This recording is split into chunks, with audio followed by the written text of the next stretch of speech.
Ayan, mamili na po kayo isa-isa sa ating mga available na grafted bougainvillea. Kung interesado po kayo or nagagandahan kayo dito, screenshot nyo lang po and then send po sa amin para po ma-pressure natin kung ayan, kung magkano. Huwag na po tayo mag-mention ng price kasi may mga bumibili po sa atin na nire-resell po nila para hindi po masira yung presyo nila.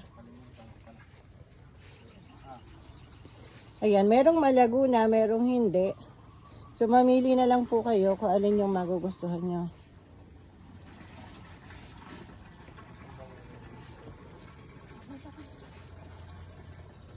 Ayan, everyday po dinidiligan namin to tuwing hapon para magdamag po, fresh sila. Then, pagdating po ng umaga, fresh, lalo silang fresh na fresh.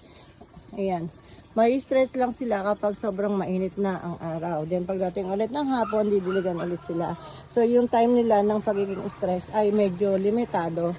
Maikli lang yung time. Unlike nung sa umaga mo didiligan, pag diniligan mo sa umaga, pag init ng araw, stress na sila. Hanggang sa hapon, hanggang sa gabi, stress pa rin sila. So pag sa umaga ka nagdilig, mas mahaba yung time na stress sila. Unlike yung sa hapon ka magdidilig, mahaba yung time na fresh sila. Yun po yung difference ng pagdidilig sa umaga at pagdidilig sa hapon. Kaya kami po, puro hapon kami nagdidilig. Ang ganda nito. Tapos variegated na peach. Tapos curly. Ayan. Tapos meron pang light pink doon.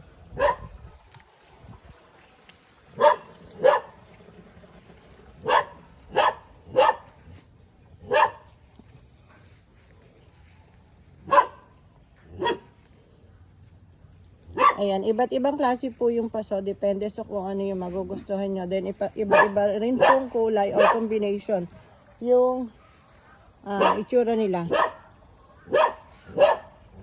Ayan, maluwag na tayo dito sa part na to. Kailangan magpapasok pa tayo. Marami pa po tayong stock doon sa gawing bukid natin. So, marami pa tayong pwedeng ipasok dito. Or ipalit dito sa mga nabakante na to. Ayan, bakante na rin dito. Kailangan ma-trim yung golden picture na to. Ito, cute yung mga ganito eh. Ayan, ganda ng RS nila.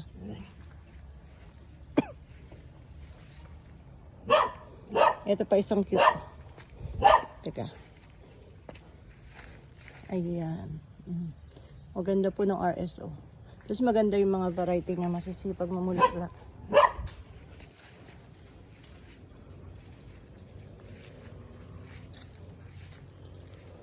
Ito pa isang cute. Ayan. Parang very neat. Tingnan. Yung white na paso tapos puro bulaklak siya. Maliit lang yung puno tapos puro bulaklak. Ayan, ganda.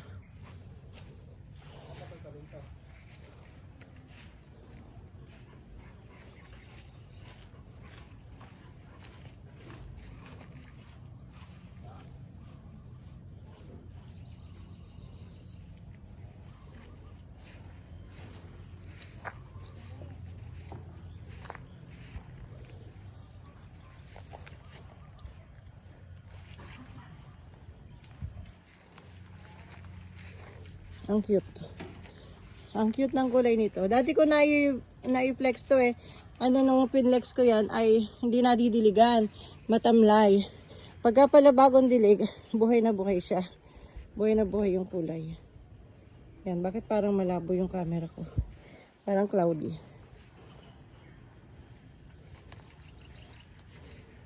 Ito laki ng puno. Ganda. Tricolor. Daming buds.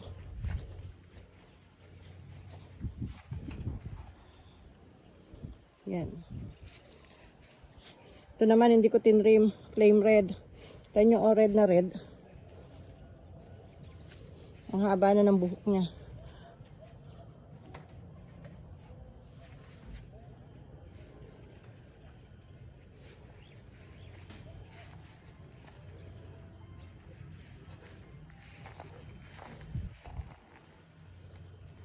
Ayan. Hindi ko na i-flex to. Yan, meron tayong maganda dito sa timba. Oh. Golden Pedro Bambino. Golden Pedro. Tapos meron ditong Tima. Tapos dito may ibang variety po. Ayan. Ang maganda basta ito. Golden. Ay hindi. Baby Bambino pala. Tapos ito pa isa nasa timba natin. Oh. Baby Bambino rin. Tapos meron siyang variegated pink Abby. Wow, social. Tapos ito, hindi ko alam kung ano. Tapos ito Hawaii White. Gandito. Ganda oh. Yan, hindi ko pa na-reflection. First time ko siyang na-video. Ito naman yung ating pink patch. Yan, ang daming buds ng pink patch. Oh, ang daming lalabas na bulaklak. Tapos ito, yung ating Pink Panther Taiwan. Tapos may kasama siyang Glossy Brisa. And then, Blueberry Eyes. Pero, madominante po yung Pink Panther Taiwan. Ito pa, ang ganda rin. Foxtail Yellow and Foxtail Red combination. Ito naman po, Tanglong White. Ayan, super daming flower. White na white. Ito naman po nakatanim sa lupa to. Hindi to pambenta. Pinalalago ko to para magandang tingnan tong aking malaking paso. Yan.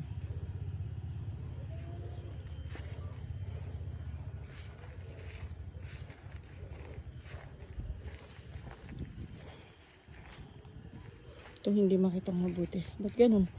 Parang ano yung malabo yung camera ko. Teka lang. Ayan, medyo luminaw na.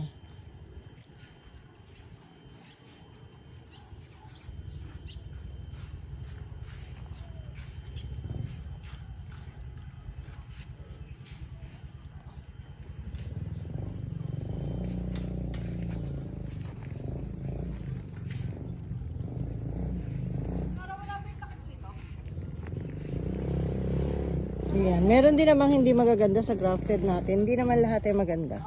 Meron ding hindi maganda, katulad dito nakalbo na. Nalagas na yung mga dahon. Pag ganyan po nalagas, pag tubo niyan, mas maraming bulaklak. Ito. Dati ko nung na-vlog to, yung mga flame na ganito or king opal. Pag ganitong nakalbo, pag tubo nito, puro bulaklak. Ito pa. Ang ganda niya.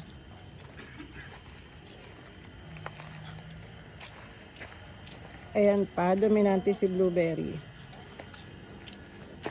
Ito bayad na to kay Ma'am Toy.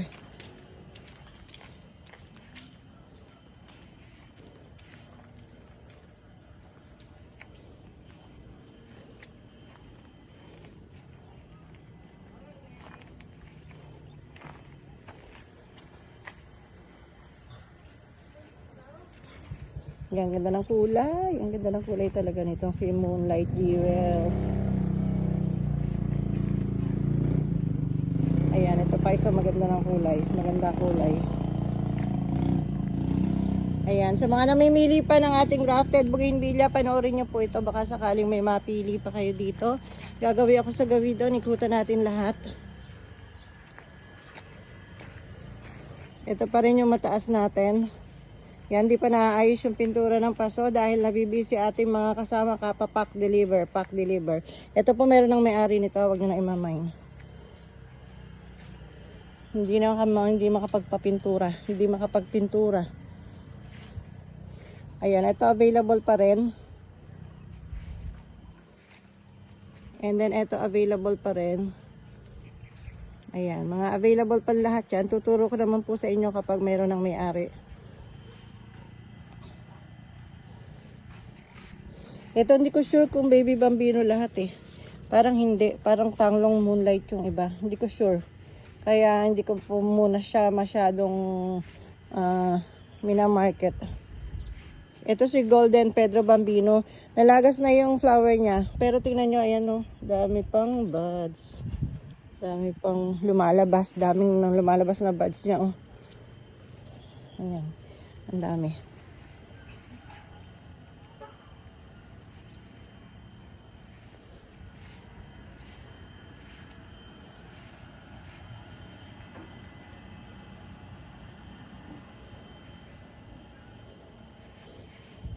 Pag po summer na ganito, malakas ang hangin, mabilis matuyo yung mga bulaklak.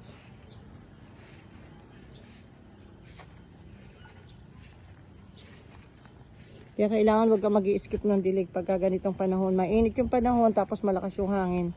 Mabilis matuyo. Ayan, ito po yung mga 21 jewels natin na lumipas na yung flower. Variegated violet. Tapos may MG siya. Tapos may white. Tapos variegated light pink. Tapos may curly. Yan, variegated peach.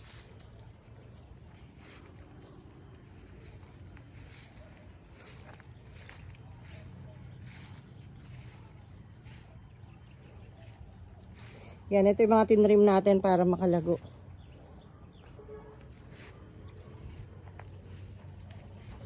Pero dito may maganda pa dito. Ayan. Ito, ang combination ng King Opal tsaka Flame Red. Medyo malago dito, hindi ako nakapag-trim dito ng mga mother plant. Ay, ang ganda dito. Combination ng lemon yellow, flame red. Tapos variegated yellow na chili yellow. Ay, ang ganda nito. Kailangan sa Saturday, itong area na to ang maasikaso ko. Sumisikip dito. Yan, MK na mataas.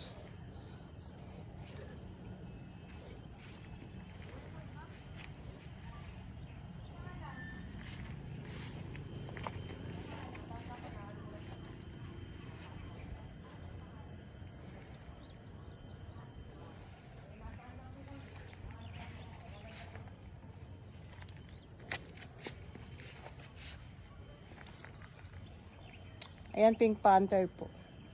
Pink Panther. Ito naman, blueberry. Ayan, si blueberry. Ang dami na pong buds nitong blueberry na to.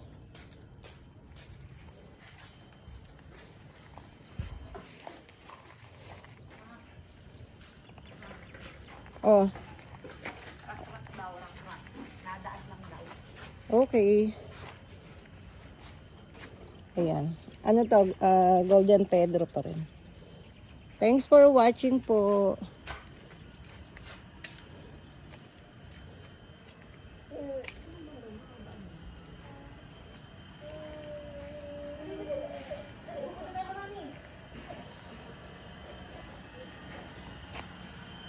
Yan.